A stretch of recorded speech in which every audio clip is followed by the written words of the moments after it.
পৃথিবীর উৎপত্তি সম্পর্কে বিভিন্ন সংস্কৃতিতে নানা গল্প ও মিথ প্রচলিত রয়েছে। বিজ্ঞানীরা মনে করেন পৃথিবী গঠিত হয়েছে প্রায় 4.54 বিলিয়ন বছর আগে। সৌরজগতের অন্যান্য গ্রহের মতোই পৃথিবীও মহাজাগতিক ধূলিকণা ও গ্যাসের মেঘ থেকে মহাকর্ষীয় ধসে সৃষ্ট হয়েছিল। এই প্রক্রিয়ায় মহাকর্ষীয় শক্তির ফলে পদার্থগুলো একত্রিত হয়ে গ্রহের আকৃতি ধারণ করে। পৃথিবীর গঠনকালে একটি মঙ্গল গ্রহের আকারের বস্তু, যা টিয়া নামে পরিচিত, পৃথিবীর সাথে সংঘর্ষে লিপ্ত হয়েছিল। এই সংঘর্ষের ফলে পৃথিবীর বায়ুমণ্ডল উড়ে যায় এবং ধ্বংসাবশেষ থেকে চাঁদের সৃষ্টি হয়। সংস্কৃতিভেদে পৃথিবীর সৃষ্টির বিভিন্ন মিথ রয়েছে। উদাহরণস্বরূপ, হিন্দু পুরাণে বলা হয় যে বিষ্ণু দেবতার নাভি থেকে পদ্মফুলে ব্রহ্মার জন্ম হয় এবং ব্রহ্মার সৃষ্টিকর্তা হিসেবে পৃথিবী ও জীবজগৎ সৃষ্টি করেন।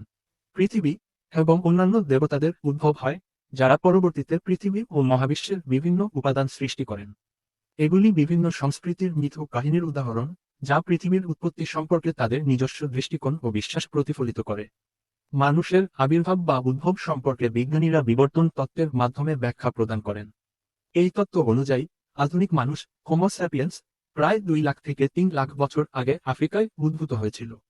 মানুষের পূর্বপুরুষরা প্রায় 7 লক্ষ বছর আগে অন্যান্য প্রাইমেটদের থেকে পৃথক হয়ে বিবর্তিত হতে শুরু করে। বিবর্তনের এই দীর্ঘ প্রক্রিয়ায় বিভিন্ন মানব প্রজাতির উদ্ভব ও বিলুপ্তি ঘটেছে, যেমন হোমো ইরেক্টাস এবং নিয়ান্ডারথল। আধুনিক মানুষ ধীরে ধীরে আফ্রিকা থেকে পৃথিবীর অন্যান্য অঞ্চলে বিস্তৃত হয়েছে।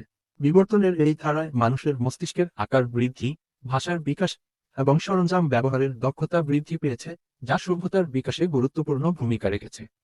এটি মানুষের সামাজিক, সাংস্কৃতিক এবং প্রযুক্তিগত উন্নয়নের পথ প্রশস্ত করেছে। বিজ্ঞানীরা ফসিল, প্রাচীন সরঞ্জাম এবং জিনগত তথ্য বিশ্লেষণ করে মানুষের বিবর্তনের এই ইতিহাস পুনর্গঠন করেছেন।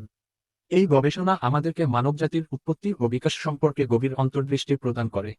মানুষের জীবনযাত্রা সময়ের সাথে সাথে উল্লেখযোগ্য পরিবর্তনের মধ্য দিয়ে গেছে, যা বিভিন্ন যুগে বিভিন্নভাবে প্রতিফলিত হয়েছে। প্রাচীন যুগ। প্রাচীনকালে মানুষ শিকার ও খাদ্য সংগ্রহের মাধ্যমে জীবিকা নির্বাহ করত।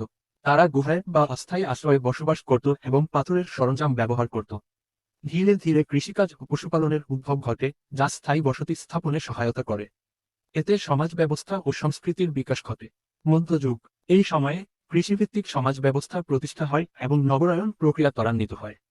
বিভিন্ন সভ্যতায় প্রযুক্তি, বিজ্ঞান, শিল্পকলা ও সাহিত্য বিকাশ লাভ করে। বাণিজ্য ও যোগাযোগের প্রসার ঘটে, যা বিভিন্ন সংস্কৃতির মধ্যে আদান প্রদান বৃদ্ধি করে। আধুনিক যুগ। শিল্প বিপ্লবের ফলে মানুষের জীবনযাত্রায় ব্যাপক পরিবর্তন আসে। কারখানা ভিত্তিক উৎপাদন, নগরায়ন ও প্রযুক্তির উন্নয়ন মানুষের দৈনন্দিন জীবনে প্রভাব ফেলে। বর্তমানে তথ্যপ্রযুক্তি ও বিশ্বায়নের কারণে মানুষের জীবনযাত্রা আরও সহজ ও সংযুক্ত হয়েছে। সমগ্রভাবে মানুষের জীবনযাত্রা সময়ের সাথে সাথে বিবর্তিত হয়েছে, যা প্রযুক্তি, সংস্কৃতি ও পরিবেশের পরিবর্তনের সাথে সামঞ্জস্যপূর্ণ।